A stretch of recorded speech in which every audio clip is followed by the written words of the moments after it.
भारत ने आतंकवाद पर पाकिस्तान को जमकर धोया। सीपेक पर भारत ने कर दिए सभी के कान बंद। अपनी ही चाल में फंसा पाकिस्तान। वहीं भारत की बराबरी करने चला था पाकिस्तान, रूस ने मारी लात। रूस ने पाकिस्तान को नहीं दिया भाव। दोस्तों, हाल ही में एससीओ यानी सांघाई सहयोग संगठन के विदेश मंत्रियों की बैठक हुई, जिसमें भारत ने अपने जवाबों और अपनी चुप्पी दोनों से ऐसा संदेश दे दिया जिसके बारे में पाकिस्तान ने कभी सोचा नहीं होगा। जैसा कि दोस्तों आप जानते होंगे कि एससीओ में चीन, रूस, भारत और पाकिस्तान शामिल है, लेकिन यहाँ भारत की चीन और पाकिस्तान से बिल्कुल नहीं बनती। वहीं इसी सम्मेलन में ये भी खुलासा हो गया कि रूस भी पाकिस्तान के साथ कोई मजबूत संबंध नहीं रखना चाहता। इसलिए ही रूस ने एससीओ में ऐसा कदम उठाया जिससे पाकिस्तान में हड़कंप मच चुका है। हर जगह पाकिस्तान के खिलाफ उठाए रूसी कदम की चर्चा हो रही है। वहीं भारत ने भी आतंकवाद के मसले पर पाकिस्तान को ऐसा घेरा कि सीपेक पर किसी ने पाकिस्तान की नहीं सुनी। तो आइए दोस्तों जानते हैं कैसे पाकिस्तान ने एससीओ में अपनी थू-थू करवाई। दरअसल दोस्तों, विदेश मंत्री एस जयशंकर ने 29 जुलाई को ताशकंद में सांघाई सहयोग संगठन यानी एससीओ मीट में एक सम्मेलन में कहा कि कोविड-19 महामारी और यूक्रेन संघर्ष से पैदा हुए ग्लोबल एनर्जी और खाद्य संकट को दूर करने की तत्काल जरूरत है। इसी सम्मेलन में पाकिस्तान को भी उन्होंने घेरा। पाकिस्तान के विदेश मंत्री बिलावल भुट्टो ने भी इस सम्मेलन में भाग लिया। उनकी मौजूदगी में जयशंकर जी ने कहा कि सभी तरह के आतंकवाद के प्रति कतई बर्दाश्त नहीं करने की नीति होनी चाहिए। अपने संबोधन में जयशंकर जी ने एससीओ के आर्थिक भविष्य के लिए चाबहार पोर्ट की क्षमताओं को भी रेखांकित किया। जहां भारत ने चाबहार बंदरगाह के इस्तेमाल पर जोर दिया, तो वहीं पाकिस्तान ने चीन पाकिस्तान आर्थिक गलियारे यानी सीपेक पर सभी का ध्यान केंद्रित करने की कोशिश की। ताशकंद में एससीओ विदेश मंत्रियों की बैठक में एस जयशंकर जी ने इस बात पर प्रकाश डाला कि कोविड महामारी और यूक्रेन संघर्ष से रुकावटों के कारण दुनिया एक ऊर्जा और खाद्य संकट का सामना कर रही है।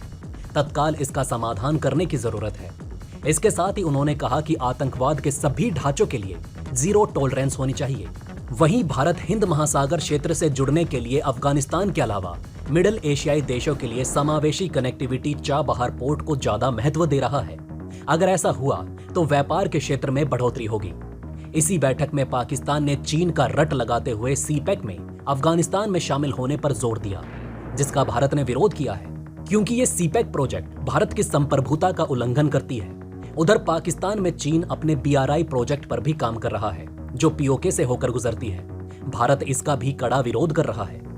29 जुलाई को हुई इस बैठक में भारतीय विदेश मंत्री ने अफगानिस्तान पर भारत की स्थिति को दोहराया और हमारी मानवीय सहायता जैसे कि गेहूं, दवाई, टीके और कपड़ों पर प्रकाश डाला। इसके साथ ही उन्होंने एससीओ में ईरान की एंट्री पर स्वागत करते हुए कहा कि एससीओ सदस्य चाबहार पोर्ट का इस्तेमाल कर सकते हैं। उन्होंने स्टार्टअप्स और इनोवेशन की बढ़ोतरी पर जोर देते हुए भारत के फाइनेंशियल ग्रोथ की बात कही। दोस्तों, आपको बता दें कि समरकंद शिखर सम्मेलन की तैयारी में विदेश मंत्रियों के बीच हुई ये बैठक बहुत उपयोगी रही। एससीओ से इतर किर्गिस्तान में विदेश मंत्री जिनबेक कुलबेव के साथ अच्छी बातचीत रही। राजनीतिक, विकास सहयोग, शिक्षा, कनेक्टिविटी और फार्मों में हमारी द्विपक्षीय साझेदारी पर चर्चा की। इसके अलावा दोस्तों, एससीओ सम्मेलन में पाकिस्तान की जमकर बेइज्जती भी हुई। जी हाँ दोस्तों, सांघाई सहयोग संगठन एससीओ के विदेश मंत्रियों की बैठक से पाकिस्तान की जबरदस्त बेइज्जती हुई। इस बैठक में पाकिस्तान का प्रतिनिधित्व नए नवेले विदेश मंत्री बिलावल भुट्टो जरदारी ने किया। बिलावल ने इस दौरान सभी सदस्य देशों के विदेश मंत्रियों के साथ द्विपक्षीय बातचीत भी की, लेकिन भारत और रूस ने उन्हें भाव नहीं दिया, जिसके बाद पाकिस्तान में खासकर रूस के पाकिस्तान के प्रति रवैये की खूब चर्चा हो रही है। दरअसल दोस्तों, रूस ही वो वजह था जिसके चलते इमरान खान को प्रधानमंत्री की कुर्सी से हटना पड़ा था। वर्तमान में शहबाज शरीफ सरकार भी सस्ते तेल और गैस के लालच में रूस के साथ अपने संबंधों को मजबूत करने पर पूरा जोर लगा रही है। लेकिन एक रिपोर्ट के मुताबिक भारतीय विदेश मंत्री एस जयशंकर के साथ बिलावल भुट्टो की मुलाकात पहले से तय नहीं थी, लेकिन रूस के विदेश मंत्री सर्गेई लावरोव के साथ द्विपक्षीय मुलाकात न होने की घटना ने पाकिस्तान में नई बहस को जन्म दिया। पाकिस्तान और रूस पिछले कुछ समय से क्षेत्रीय मंचों के इतर राजनयिक स्तर पर लगातार बातचीत कर रहे हैं। कुछ दिन पहले ही पाकिस्तान के विदेश कार्यालय ने एक बयान में घोषणा की कि विदेश मंत्री बिलावल भारत को छोड़कर चीन, रूस और बाकी एससीओ सदस्य के विदेश मंत्रियों के साथ द्विपक्षीय बैठक करेंगे। लेकिन पाकिस्तानी अधिकारियों ने बेइज्जती को छिपाने की नाकाम कोशिश करते हुए बताया कि पाकिस्तान और रूसी विदेश मंत्री के बीच एक बैठक अस्थायी रूप से तय की गई थी।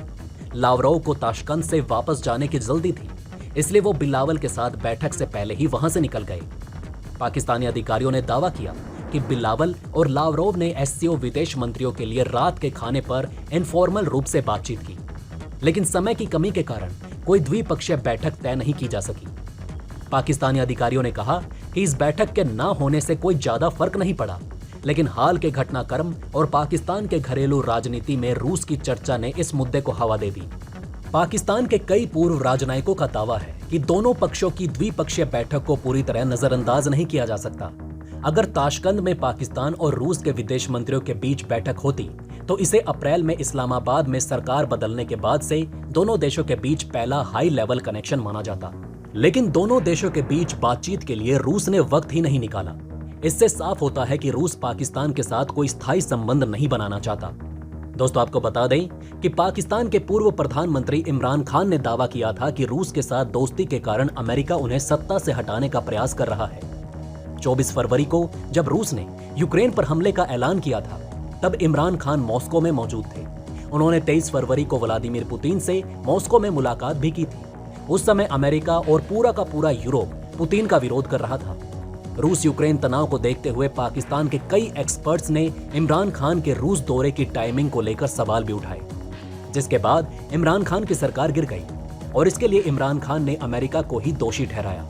लेकिन इस समय रूस पाकिस्तान के साथ संबंधों को न बनाने के पक्ष में दिखाई दे रहा है, जहां एससीओ में उसने पाकिस्तान को भाव न देकर इसका ऐलान भी कर दिया।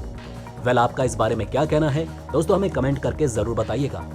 तो दोस्तों, ये थी खबरें पाकिस्तान की एससीओ में हुई थू-थू की, जहां ना तो पाकिस्तान सीपेक पर कुछ कह पाया और ना ही भारत ने पाकिस्तान की किसी को सुनने दी। साथ ही रूस ने भी पाकिस्तान को इग्नोर करके उसकी औकात दिखा दी। पाकिस्तान इस समय ना घर का रहा ना घाट का। आपका इस बारे में क्या कहना है, हमें कमेंट में जरूर बताएं। वहीं अगर आप चाहते हैं कि ऐसी इन्फॉर्मेशन ज्यादा से ज्यादा लोगों तक पहुंचे तो इस वीडियो को शेयर जरूर करें। और अगर हमारी ये वीडियो आपको पसंद आई हो तो लाइक करना ना भूलिएगा। साथ ही अगर अभी तक आपने हमारे चैनल को सब्सक्राइब नहीं किया है तो प्लीज हमारे चैनल को सब्सक्राइब जरूर करें। खुश रहें, अपना ध्यान रखें। फिर मिलेंगे एक नई इन्फॉर्मेशन के साथ। तब तक के लिए जय हिंद, जय भारत।